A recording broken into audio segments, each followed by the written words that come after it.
Good afternoon students. आज हम part 2 दादी माँ के क्वेश्चन आंसर पढ़ेंगे, जिसके लेखक हैं शिव प्रसाद सिंह।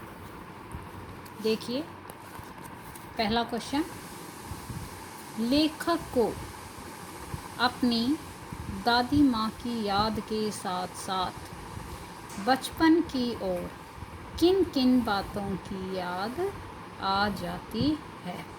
मतलब लेखक जब अपनी दादी माँ को भी याद करता है तो बचपन की और कौन कौन सी बातें याद करता है।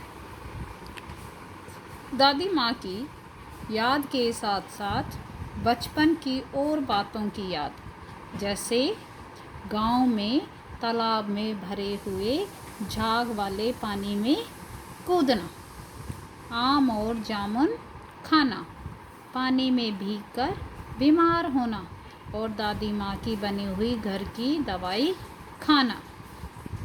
इसके अलावा उसे किशन भैया की शादी भी याद आती है। यानी दादी माँ के याद के साथ साथ लेखक को बचपन की और कौन कौन सी यादें आती हैं कि जब वो छोटे थे तो गांव में जो तालाब में पानी भरा हुआ था झाग वाला, उसमें कूदते थे, नहाते थे, आम और जामुन खाते थे।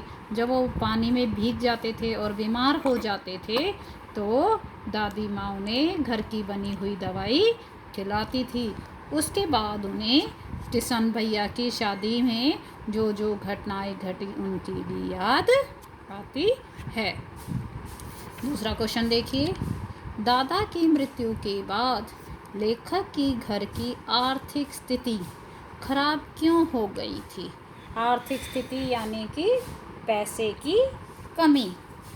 दादा की मृत्यु के बाद लेखक के घर की आर्थिक स्थिति इसलिए खराब हो गई थी क्योंकि कई कपटी मित्रों और शुभचिंतकों ने संपत्ति का दुरुपयोग किया।